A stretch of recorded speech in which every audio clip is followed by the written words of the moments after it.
लक्ष इकडे आहे असं समजून मी कविता सादर करतोय. कवितेचं नाव आहे वड म्हणला बाई तुला दोन्ही हात जोडले. काही नाही, साधी कल्पना आहे. वडामधला आणि त्या बाई मधला तो संवाद आहे, बाकी दुसरं तिसरं काही नाही. एक बाई लगबगीनं पूजेसाठी आली. एक बाई लगबगीनं पूजेसाठी आली. भक्तिभावाने वडाला चक्रा मारू लागली.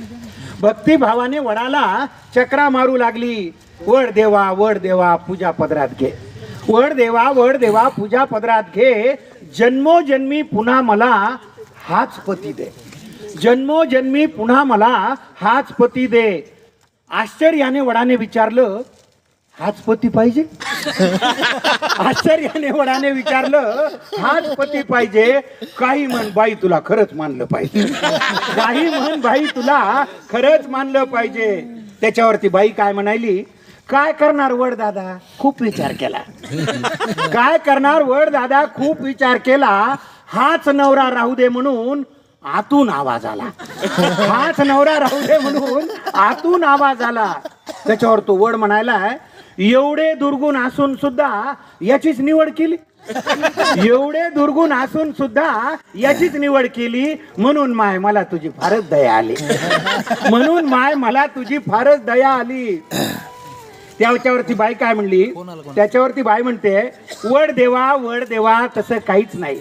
वड देवा तसं काहीच नाही. असं नाही की आमचं बिलकुलच पटत नाही. असं नाही की आमचं बिलकुलच पटत नाही. दुसरा नवरा मागायचा मीही विचार केला. त्या बिचारीनं प्रामाणिकपणे सांगितलं, दुसरा नवरा मागायचा मीही विचार केला. पण कल्पनेनंच माझा जीव कासावीस झाला. पण कल्पनेनंच माझा जीव कासावीस झाला. जास्तच बिलिंदर निघाल्यावर मग काय करायचं? जास्तच बिलिंदर निघाल्यावर मग काय करायचं? म्हणून म्हणलं याच्यासाठीच वडाभोवती फिरायचं. म्हणून म्हणलं याच्यासाठीच वडाभोवती फिरायचं. तुम्हाला तर माहिती आहे देवा, मी काही कमी नाही. तुम्हाला तर माहिती आहे देवा, मी काही कमी नाही. बिचाऱ्याच्या डोक्याला केस सुद्धा ठेवला नाही. बिचाऱ्याच्या डोक्याला केस सुद्धा ठेवला नाही. अधून मधून गुरगुर करत, मी थोडंच ऐकते. अधून मधून गुरगुर करत. म्हणजे पहा, या ओळीला पुरुष रसिक सुद्धा दाद देतात. म्हणजे याच्यापेक्षा स्वच्छ मनाची माणसं असू शकतात का? अधून मधून गुरगुर करत, मी थोडंच ऐकते.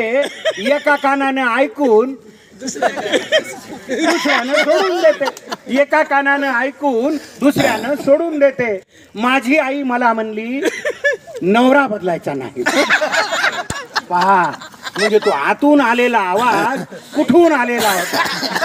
आजकाल हा आवाज फार झाला. माझी आई मला म्हणली, नवरा बदलायचा नाही. एवढा बावळट माणूस तुला कुठेच मिळायचा नाही.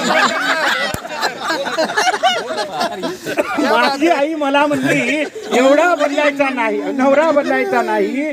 एवढा बावळट माणूस तुला कुठंच मिळायचा नाही. तुम्हीच सांगा वड देवा, आईचं मन मोडू का?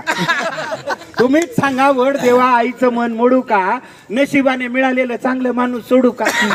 नशिबाने मिळालेलं चांगलं माणूस सोडू का? वयोवृद्ध झाडाने पण गडगडाटी हास्य केले. वयोवृद्ध झाडाने पण गडगडाटी हास्य केले. वड म्हणला बाई तुला दोन्ही हात जोडले. वड म्हणला बाई तुला दोन्ही हात जोडले. शेवटच्या 4 ओळीकडे आपण विशेष लक्ष द्यावं आणि त्याला आशीर्वाद द्यावे. त्या 4 ओळीला कविता लिहिली कशासाठी? शेवटी वड काय म्हणतोय, न विसरता दरवर्षी पूजेसाठी येत जा.